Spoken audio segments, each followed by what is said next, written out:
বেটা। দেবের খাদান 33 ঘন্টায় 2 মিলিয়ন ভিউজ হয়েছে এবং অপরদিকে শাকিব খানের তুফানের টিজার যখন প্রকাশ করা হয় তার ঠিক 24 ঘন্টার মধ্যে 10 মিলিয়ন ভিউজ হয়েছে। অ্যাকশন স্পিড সব লাগে।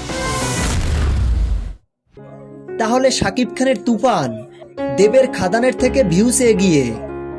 তুফান এবং দেবের খাদান, শাকিব খানের তুফান এবং দেবের খাদান দুটি সিনেমার পোস্টারে দু রকমের গেটআপের এবং দুই সিনেমার গল্পও ভিন্ন রকমের। খাদানের কালার গ্রেডিংও ভিন্ন। আমারই কাজ।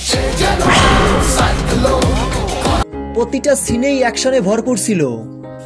শাকিব খানের প্রিয়তমা রাজকুমার এবং তুফান তিনটা মুভি টোটাল 112 কোটি টাকা কামিয়েছে, যেটা দুই বাংলা মিলিয়ে নাম্বার 1 পজিশনে আছে। মেগা স্টার শাকিব খানের রেকর্ড কি কেউ আর ভাঙতে পারবে? এখন দেখা যাক। শাকিব খান রেকর্ড গড়েন এবং শাকিব খানের রেকর্ড শুধু শাকিব খানই ভাঙবে। তো ভিউয়ার্স, দেবের খাদান সিনেমার টিজারটি আপনাদের কাছে কেমন লেগেছে জানিয়ে ফেলুন ভিডিওর নিচে কমেন্ট বক্সে কমেন্ট করে। ভিডিওটি ভালো লাগলে একটা লাইক করে দিন।